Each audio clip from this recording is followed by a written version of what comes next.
Organic কেমিস্ট্রির খুবই গুরুত্বপূর্ণ 4টা বা 5টা বিক্রিয়া আমরা শিখবো আজকে। ফিডাল কাপ alkylation, acylation, halogenation, nitration, sulphonation. এগুলো থেকে পরীক্ষায় প্রশ্ন আসবে, ঠিক আছে? বেনজিনের বিক্রিয়াগুলো বুঝতে পারছো? এবার আসো আমরা প্রথম শিখবো ফ্রিডেল ক্রাফট অ্যালকাইলেশন। তো দেখো, এই যে অ্যালকাইলেশন, এখান থেকে কিন্তু এই বিক্রিয়াটা বোঝা যাবে, তোমরা বুঝতে পারবা। যদি বেনজিনের সাথে, খেয়াল রাখবা, যদি বেনজিনের সাথে একটা অ্যালকাইল হ্যালাইড বিক্রিয়া করে, অ্যালকাইল হ্যালাইড, ধরো অ্যালকাইল রেশিও আমরা দিতে পারি কি, ধরো CH3, ধরো একটা হ্যালোজেন হিসেবে ক্লোরিন দিলাম, একটা অ্যালকাইল গ্রুপ দিলাম মিথাইল, আর হ্যালোজেন হিসেবে ক্লোরিন দিলাম। এখন দেখো ঘটনাটা কি ঘটবে। ঘটনাটা ঘটবে হলো যে আমরা জানি যে এইখানে অবশ্যই একটা হাইড্রোজেন আছে, কারণ সব জায়গায় একটা করে হাইড্রোজেন আছে। যদি আমরা বেনজিনের ঘটনাটা দেখি, বেনজিনের চেহারা কিন্তু এরকম C C C C C C, আর এখানে আমরা জানি এইভাবে, এখানে একটা দ্বিবন্ধন, এখানে একক দ্বিবন্ধন, এখানে দ্বিবন্ধন, আর প্রত্যেকটা জায়গায় একটা করে কি আছে বলতো, হাইড্রোজেন আছে। তো এই হাইড্রোজেনগুলো আমরা লুকায়িত রাখতে পারি, আবার এগুলো ফোকাসও করতে পারি, বুঝতে পারবে ব্যাপারটা? তাহলে যেই কোনো জায়গায় একটা কি আছে, হাইড্রোজেন আছে, আমি যে কোনো মাথায় বসাইতে পারবো, কোনো সমস্যা নেই। তাহলে ঘটনা ঘটে কি, একেবারে সহজে যদি বিক্রিয়া বুঝতে চাও, এই হাইড্রোজেনটা এই ক্লোরিনটাকে নিয়ে যায়, আর এই যে মিথাইল গ্রুপটা এর কাছে এসে কি বসে। তাহলে আলটিমেটলি হয় কি, এসব সিএল চলে যায়, হয়ে যায় HCl প্লাস। আর এই দেখো বেনজিনের মাথায় কে চলে আসলো, CH3 চলে আসলো। তাহলে এটার নাম হলো টলুইন, এটার নাম হলো তো টলুইন। এইখানে প্রভাবক লাগা হইলো অনাদ্র অ্যালুমিনিয়াম ট্রাইক্লোরাইড। অনাদ্র অ্যালুমিনিয়াম ট্রাইক্লোরাইড প্রভাবক উপস্থিতিতে বেনজিনের সাথে অ্যালকাইল হ্যালাইডের বিক্রিয়া, এই যে আমরা অ্যালকাইল বেনজিন পাইলাম, আমরা এটা মিথাইল বেনজিন বা টলুইন পাইলাম, এটা কি বিক্রিয়া বলতো, ফ্রিডেল ক্রাফট অ্যালকাইলেশন বিক্রিয়া। এবার আমরা শিখবো বিক্রিয়ার কৌশল। এইটুকুর উপরে আজকে একটা অবজেক্টিভ শিট দিব, এটা অবজেক্টিভ দিব, এইটুকুর অবজেক্টিভ দিব, ঠিক আছে? ওইখানে অবজেক্টিভ আছে কিছু অল্প। আচ্ছা খেয়াল করো, এইটুকু আমরা বুঝতে পারছি না, এইটুকু বুঝতে পারছি না। এবার দেখো, আমরা যতগুলা এই যে অ্যালকাইলেশন, অ্যাসাইলেশন, নাইট্রেশন, সালফারেশন, যতগুলা বিক্রিয়া এখানে করব, প্রত্যেকটা বিক্রিয়ার কৌশলটা একটা আঙ্গিকে হবে, বুঝতে পারছো?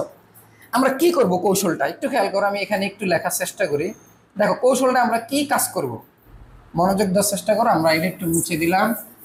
দেখো কৌশলের প্রথম ধাপ, দেখো কৌশলের প্রথম ধাপ, কৌশল, সব কৌশলের ভিতরে আমরা প্রভাবকটাকে আর এই যে সাধারণ বিক্রিয়কটাকে নিব, ব্যঞ্জন ছাড়াটাকে, বুঝতে পারছো? ফার্স্ট ধাপে তাহলে কে হলো আমাদের CH3Cl প্লাস আর অ্যালুমিনিয়াম ট্রাইক্লোরাইড। এখন আমরা জানি এই যে কার্বন আর ক্লোরিন, এটা কিন্তু আসলে চেহারাটা কিন্তু আসলে আঁকলে এভাবে হয়, বুঝতে পারছো? কার্বন ও ক্লোরিনের মধ্যে ইলেকট্রোনেগেটিভিটি কার বেশি? অবশ্যই ক্লোরিনের বেশি। ক্লোরিন হয়ে যাবে মাইনাস, এ হয়ে যাবে কি প্লাস। তাইলে এই অ্যালুমিনিয়াম ট্রাইক্লোরাইড কেমন জানি লোক, ইলেকট্রন ঘাটতি লোক, তাই না? সে তো গরিব মিসকিন, কারণ অ্যালুমিনিয়ামের সর্বোচ্চ 3টে ইলেকট্রন, ক্লোরিনের 3টা, তার মানে তার সর্বোচ্চ 6টা ইলেকট্রন আছে, তার মানে ইলেকট্রন ঘাটতি। তাহলে ইলেকট্রন সে পাইলে টান মারবো, তাহলে সেই ক্লোরাইডকে টান মেরে নিয়ে যাবে, নিয়ে আলটিমেটলি কি করে দিবে, এর মানে দিবে কি প্লাস, আর এ হয়ে যাবে কি মাইনাস, মাইনাসও এখানে আসবে। তার মানে আলটিমেটলি হয় কি, CH3 এটা থাকবে প্লাস, আর এই অ্যালুমিনিয়াম AlCl4 মাইনাস হয়ে যাবে, বুঝছো কিনা? এই দেখো ক্লোরিন এখানে হয়ে গেছে কি 4টা ক্লোরিন, আর এখানে তো সে মাইনাস নিয়ে আসছিল, মাইনাস মাথায় রয়ে গেছে, আর সে এর কাছ থেকে ইলেকট্রন নিয়ে গেছে, তার মানে A প্লাস হয়ে গেছে। ক্লিয়ার? এটুকু গেল প্রথম ধাপ। প্রথম ধাপ বুঝছি আমরা, বুঝতে পারছি প্রথম ধাপ। এবার আসো সেকেন্ড ধাপ। দ্বিতীয় ধাপে বেনজিনের সাথে, এই বেনজিনের সাথে কে আসবে, এই যে।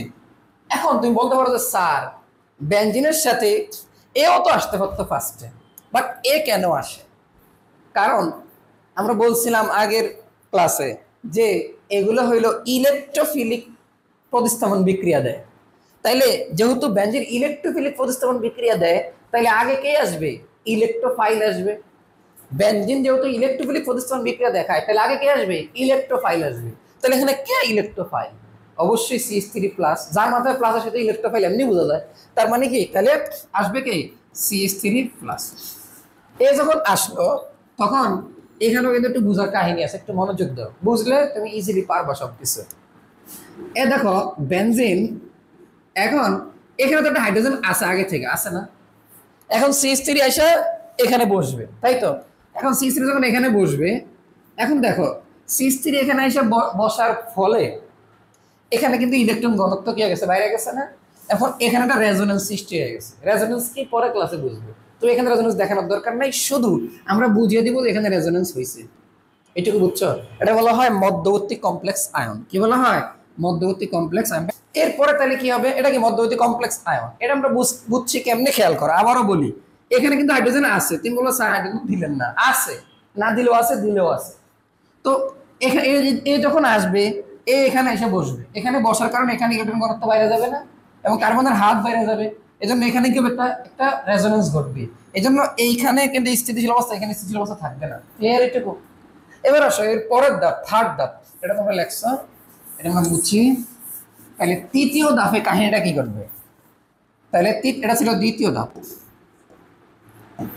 এবার হলো তৃতীয় ধাপ।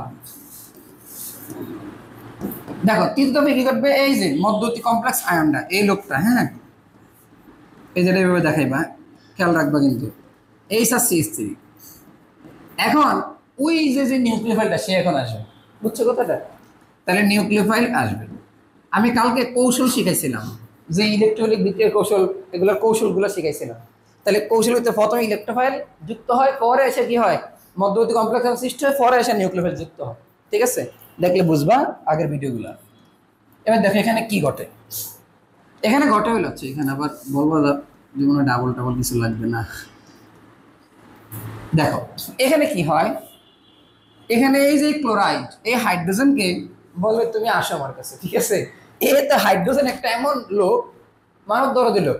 হাইড্রোজেন এইচ প্লাস আকারে সে চলে যায়, আর এখানে ইলেকট্রনটা রাখা যায়, বুঝতে পারছো কথা?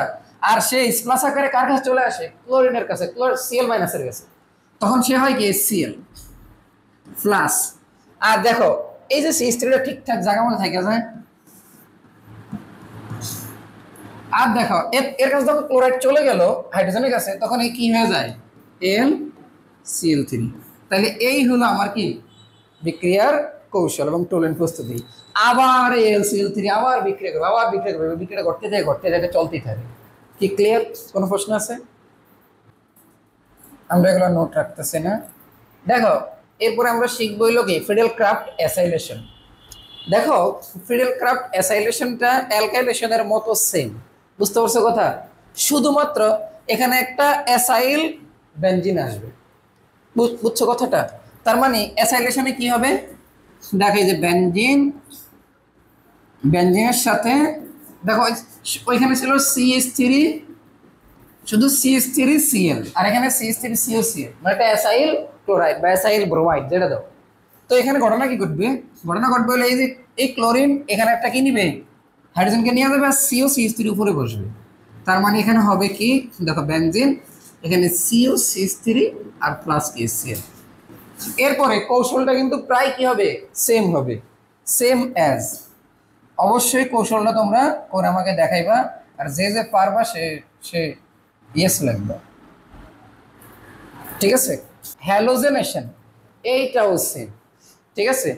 হ্যালোজেনেশন মানে কি বলতো, একটা হ্যালোজেনের সাথে বিক্রিয়া, ধরো ক্লোরিন, ব্রোমিন, আয়োডিন, যেটা দিয়ে আমরা বিক্রিয়া করাতে পারি। ধরো বেনজিনের সাথে যদি আমি একটা হ্যালোজেন, ধরো ক্লোরিনের বিক্রিয়া, Cl2 বিক্রিয়া দিলাম, আর এখানে দিলাম কি ওই সেম প্রভাবক অনাদ্র অ্যালুমিনিয়াম ট্রাইক্লোরাইড, তাহলে কি হবে, এটা তো HCl চলে যাবে, বেনজিনের মাথায় কি আসবে, Cl আসবে, প্লাস কি হবে, Cl হবে।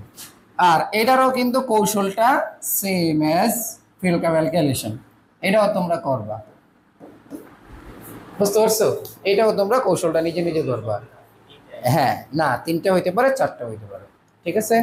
নাইট্রেশন খুবই গুরুত্বপূর্ণ। দেখো নাইট্রেশন তার মানে কি, আমরা যদি বেনজিনের সাথে নাইট্রিক অ্যাসিডের বিক্রিয়া করি, বেনজিনের সাথে নাইট্রিক অ্যাসিডের বিক্রিয়া উৎপন্ন হয় নাইট্রোবেনজিন। এটাই হলো কি বিক্রিয়া বলতো, নাইট্রেশন বিক্রিয়া। ওই বিক্রিয়া দেখার চেষ্টা করি। এই ধরো একটা বেনজিন, বেনজিন দেখো, এই বেনজিনের সাথে নাইট্রিক অ্যাসিড, এই যে HNO3, এটাকে একটু লেখা যায় OH NO2, এই আকারে লেখা যায়। দেখো এই যে HNO3 ঠিকঠাক আছে, বুঝছো? আর এখানে প্রবক থাকে সালফিউরিক অ্যাসিড।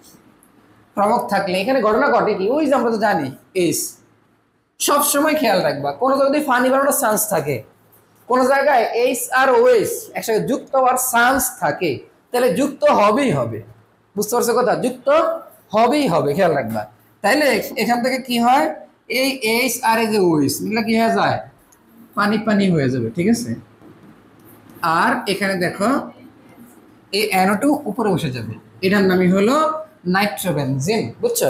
তাইলে এস্টারের উপস্থিতিতে বেনজিনের সাথে নাইট্রিক অ্যাসিডের বিক্রিয়ায় নাইট্রোবেনজিনের পানি উৎপন্ন হয়। এটা কি বিক্রিয়া? নাইট্রেশন বিক্রিয়া। এবং আমরা কৌশলটা করার চেষ্টা করি, খেয়াল করো।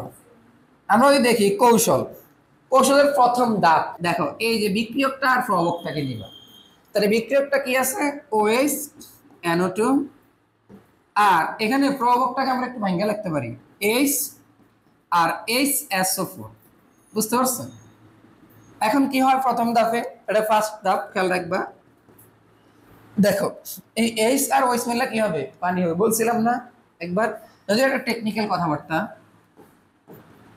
আচ্ছা দেখো, আর এখানে বাইসালফারটা কি হবে, HSO4 মাইনাস, আর এখানে NO2টা কি হবে, অবশ্যই কি হবে, প্লাস। ঠিক আছে, একেবারে সহজভাবে বুঝাইলাম। সেকেন্ড ধাপ, সেকেন্ড ধাপে কি হবে, বেনজিন, এর সাথে কে আসবে, কে আসবে, আমরা জানি এটা ইলেকট্রোফিলিক প্রতিস্থাপন বিক্রিয়া, তাহলে ইলেকট্রোফাইল আসবে। কে আসবে, ইলেকট্রোফাইল NO2 আসবে। দেখো এখন তোমাদের বুঝতে অনেক সুবিধা হবে। তাহলে এখানে কি করবে, সে মধ্যবর্তী কমপ্লেক্স আয়ন সৃষ্টি করবে, যেহেতু এখানে ইলেকট্রনের একটা মারামারি চলতেছে এখানে, তাই তো? তাইলে এইটার সাথে আবার কি যুক্ত হবে, তাহলে এই যে আমার বাকিটা, এই যে বাইসালফেট যুক্ত হবে। তাহলে আমি একটু এখানে শর্টকাট করে দিই, HSO4 মাইনাস যুক্ত হবে। আর যুক্ত হলে কি হবে, এই এইচটা এর সাথে চলে আসবে, আর এখানে ইলেকট্রন সে রেখা দেবে, সেই প্লাস আকারে চলে আসবে।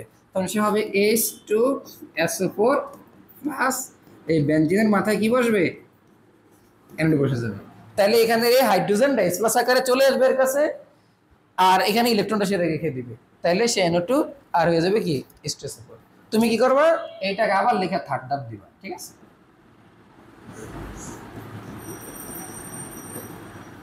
এই হলো আমার কি নাইট্রেশন বিক্রিয়ার কৌশল, অনেক গুরুত্বপূর্ণ হয়ে গেছিল। কত আই, মাত্র 1।